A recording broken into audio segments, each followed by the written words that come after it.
I am working hard. Chop up some green onion for the next dish. Ni hao ma? Hey, you look great today, you know? I love to travel, particularly around Asia. But sometimes when I want authentic Chinese food, I don't have to look any further than Toronto, Canada. Toronto actually has several Chinatowns. The original one at Dundas Street, right next to the City Hall, and a few more around the city. We're going to get cooking in a bit, but first, we're going to take you to the old and the new Chinatowns of Toronto. The Toronto skyline is futuristic and is site of the CN Tower. The inner city Chinatown is busy and full of energy. Toronto's first Chinatown is almost gone. The action has moved west to Dundas and Spadina area. But as the city evolves, so does the Chinese community. Lots of Toronto's Chinese population is in the suburbs now, and the new Chinatowns are huge malls. Look at this beautiful architecture. This is the 21st century Chinatown right in Toronto. Here in Pacific Heritage Town, even in this modern setting, a touch of tradition is never far away. Look at all the different shops here. They have everything under the sun. Ah, take a look at this piece of jade. Huh? It's given to me by my grandmother. Has been our house for 3 generations. Huh? Jade, the Chinese believe, keep you safe and give you prosperity and good fortune. So I'm looking for a piece of jade for my mother's birthday. If you need a book in Chinese or virtually any subject, this is the place. Ah, Martin Yan's cooking at home. The great thing about this place is that it is truly one-stop shopping under one roof. You can find everything from antiques to anchovies. Here, you can find fine dining Chinese restaurant packed with customers. Dim sum takeout. And right at this corner, Tokyo, Korean, the best food from Asia, all under one roof.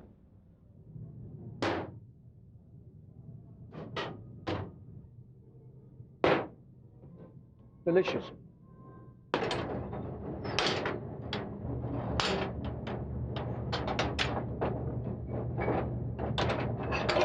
It's interesting. They are growing walnut with this machine, this Korean walnut cake. Let's try one. Try one out. See, looks like a walnut. We'll bite into it. It's moist, golden brown and moist, and the filling is nice and sweet. Tastes great. And of course, no Chinatown is complete without a Chinese herbal shop. Look at that sign, Yan Lucky, lucky me. Right next door, there's a huge supermarket. Hey, look at this sacks of rice. I've got to pick up some for my family.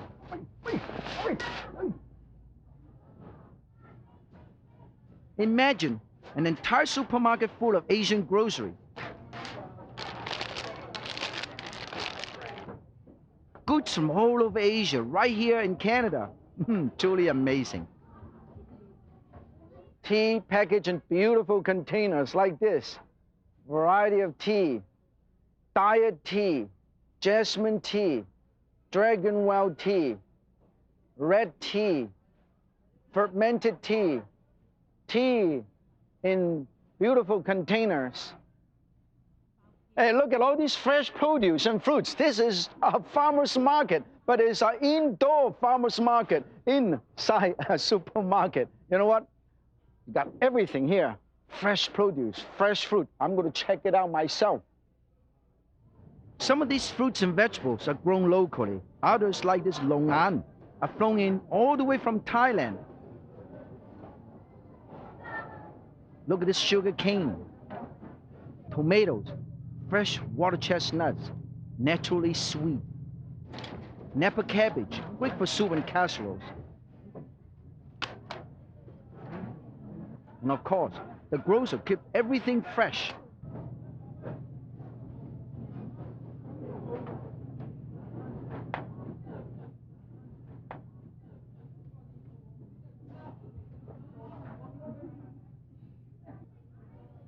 bean sprouts, nice and fresh. It is self-service. Pick up as much as you want. The prices here are very reasonable. All of us Chinese and Asian love fresh seafood, but when we say fresh, we really mean live and swimming. Look, catfish. Eels are delicacy.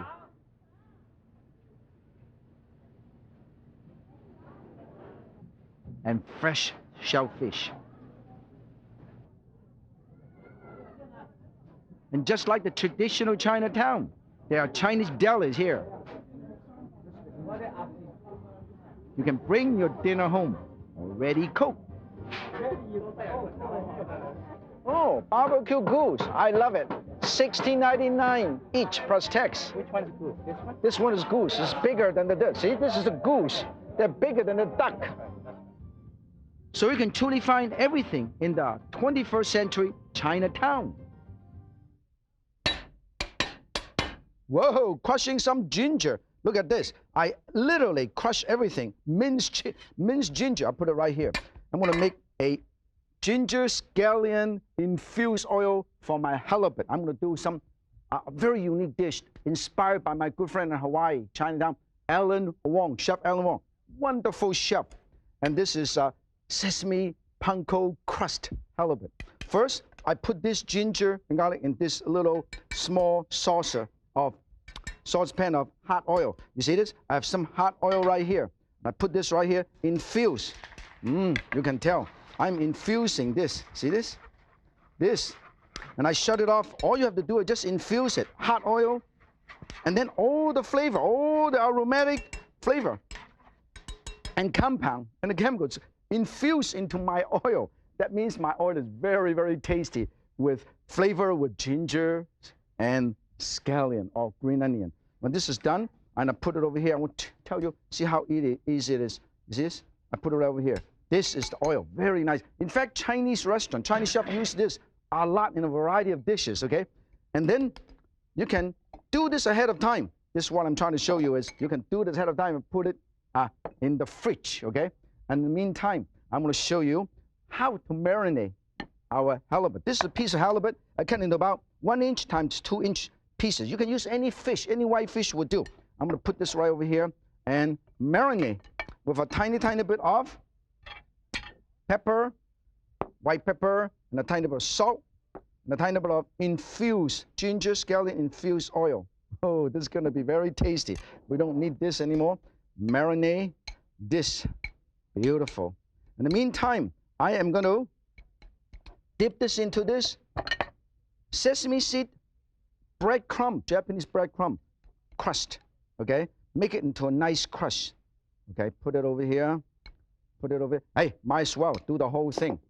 Do it faster. It's faster if you do it by hand, okay? Beautiful, look at that. I have black sesame seed, white sesame seed, and then put them all together. You can do all of these ahead of time. You don't have to do in the last minute, okay? There's no reason to do in the last minute. Now, when this is all nice and ready, I am going to cook it, okay? I have a little frying pan here, and I turn the heat on, and I'm going to dip this in and pan fry this. Look at this. Pan fry this. Just enough pieces. Don't use high heat, use medium heat. You don't want to overcook them. You don't want to burn them, okay? And then in the meantime, I am going to make sure, oh, beautiful. This is already golden brown. Look at how wonderful this is, okay? Look at that, wow, nice and wonderful, golden brown. In the meantime, I'm going to turn on the heat, and I'm going to saute some wonderful vegetable. Look at this. I have shiitake mushroom, fresh shiitake mushroom, and I put a tiny bit, use the same oil, same infused oil. Shiitake mushroom, fresh, slice. Some enoki mushroom, beautiful enoki mushroom. The Chinese call it the golden needle mushroom. Some corns and chopped pepper. Hey, might as well use the whole thing, okay? Do the whole thing. Oh, stir. Put a tiny bit of broth. Oh, beautiful. Look at the color. Look at the color, it's beautiful. And then I'm gonna Turn this around. Make sure this is, whoa, look at this. Beautiful golden brown. Look at that. Nice crust. This is so beautiful. You don't want to waste any of these. This is how beautiful this is. We shut this off. We remove these. 1, 2, 3, 4. Look how beautiful this is. Nice and golden brown. Oh. Very, very nice golden brown. And then this is almost ready. And then we're going to show you how easy it is to put the whole thing together. This is also done too. No problem. It's already done. I'm going to make a dressing, okay? Here I have some vinegar, tiny bit of vinegar, rice vinegar, tiny bit of water, tiny bit of wine, and a tiny bit of soy sauce. Give that nice golden brown color. And then I use this. This is soybean paste. Look at how, this is how it looks. Look at that. This is how it looks. You see? Chunky soybean paste. Smell it. Smell like soy sauce. Very good. And then here, if you don't find or you don't have any soybean paste, you use miso, the Japanese miso. I have chopped nut, mustard, sugar, and mayonnaise. And I put the whole thing, everything, right in there. Oh, look at this. Whoa. Put it right in there. And I'm going to chop this up a little bit because you want to make it a little bit saucy. So a little tiny bit of sauce. Look at this. Very nice. This is all we need. Oh, this is all we need. This is nice and done. And then we put this over here. We put the sauce. Look how beautiful. This is the dressing, peanut dressing. I'm going to put this right over here so everybody can see what's going on here. Now, let me show you how easy it is. We put the dressing right here. Look at this beautiful dressing. And then we put all of these beautiful vegetables right on top. And then we lay this right on here. Look at how wonderful this is. This is something I believe everybody would enjoy in your family. Now, how about a little final touch, huh?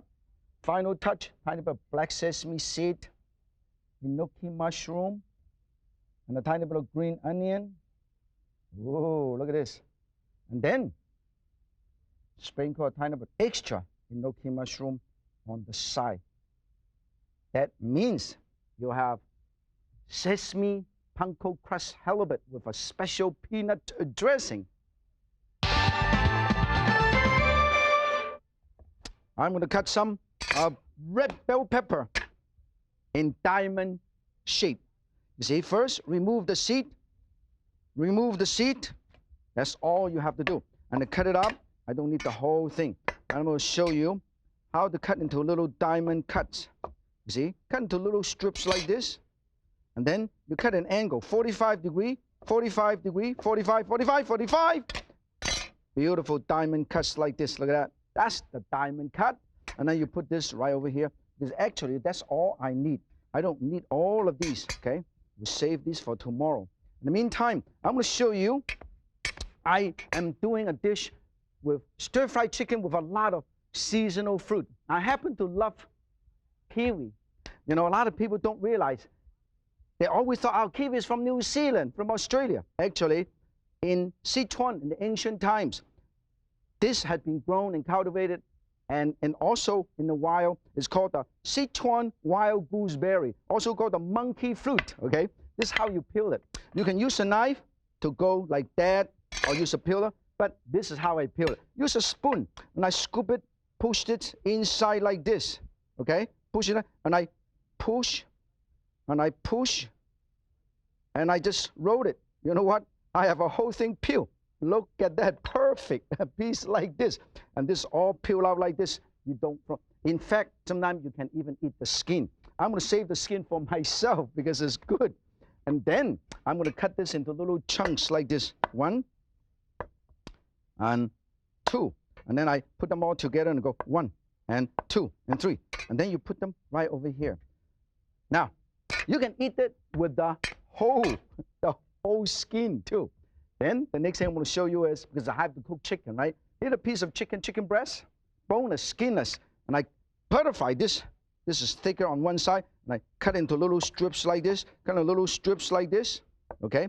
And then I put them all over. 1, 2, 3. That's all I need for this particular dish. So I put it right over here. And then, in the meantime, this is all over here. And then we're going to marinate this. A tiny bit of cornstarch, tiny bit of salt, a tiny bit of soy sauce. Oh, don't worry. This is just wine. I love wine. So I'm going to drink the rest of these, okay? And a tiny bit of soy sauce and a tiny bit of white pepper, okay? Now, wine, okay?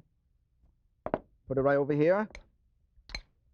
This is ready to be stir-fried. Now, a lot of people will say, Martin, when you touch your chicken, sometimes you forget to wash your hand. Now, I'm listening to you. So, I'm going to come over here and wash my hand, okay?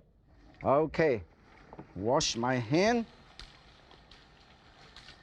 to make sure it's truly clean. Oh, all the bacteria, 99%, all gone. Okay, now we come back over here and we do a quick stir fry. This dish is very colorful. This is it. Oh, this is nice and hot. Make sure you turn it high. And then you put the chicken and the ginger together. Ground up the ginger or chop up the ginger. Whoa, doesn't take too long to do. Look at this, very fast. Stir. Tiny bit of wine. Flambé.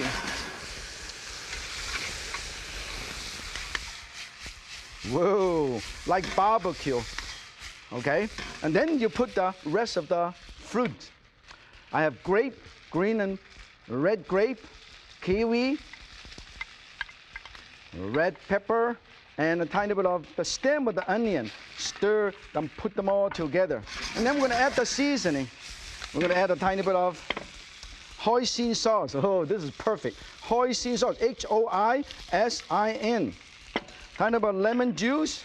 A tiny bit of honey. Squeeze it right out. And a tiny bit of soy sauce to give that nice golden brown color. And then, finally, tiny bit of whole mixed soup stock. Look at this. This is a very simple dish. Thicken it up with a tiny bit of cornstarch solution. Oh, look at this. It is so colorful. It is so beautiful. This is basically done. Let's see how fast. Nice and healthy and is colorful. I want to put this over here. Look at this. Whoa.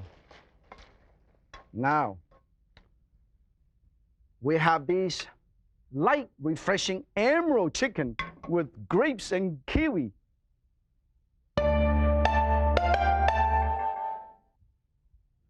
For those who love ice cream, this is for you. I love ice cream. This is from the freezer for a couple hours. I coat this with flour, coat it with egg wash, and I coat it with panko, Japanese panko. Look at this, Japanese panko. You should coat it about 3 times, okay? 3 times, and then put it back in the fridge for another hour. This is what it is, okay? And then you clean up your hand, of course, and you're going to deep fry your ice cream. How do you deep fry your ice cream? Very simple. When the oil is hot enough, you just deep fry your ice cream. While you're deep frying your ice cream, make your caramel ginger sauce, okay? Here, I have some butter, extra butter. I put it right over here. And a tiny bit of sugar, brown sugar, or you can use Chinese slab sugar or rock sugar. Then some, cough syrup. No, this is orange liqueur, and also tiny bit of water, okay? Make sure you do this. Let's check our ice cream. Let's check. Whoa, look at that, nice and golden brown.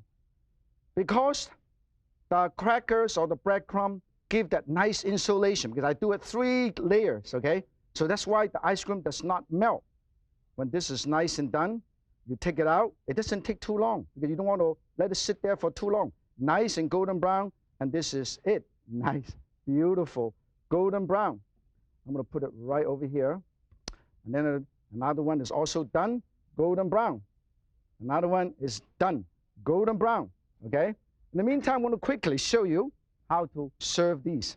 When this syrup is done, you let it cool down a little bit, okay? And another way of doing it is you use this bread, use this one-day-old bread, you roll it out, roll it out, roll it out, and cut into a little strip, little pancake like this, and you fold the ice cream inside. So this way, add another insulation. And now, I'm going to show you how easy it is. To make this syrup very, very nice, all you have to do is put a tiny bit of dry tangerine peel and candied ginger. Very tasty, okay? In the meantime, I'm going to show you how to serve these. Here, I have a beautiful ice cream. Whoa, look at that, nice and golden brown, okay? And then we put the syrup right around here. Look at this. This is a wonderful caramelized syrup with extra ginger, candied ginger, and one of these, mint. See, ice cream with ginger caramel sauce. If you have a sweet tooth, you better get second helpings now. There is not going to be anything left over until next time. Remember, if Yan can cook sweet, so can you. 再见。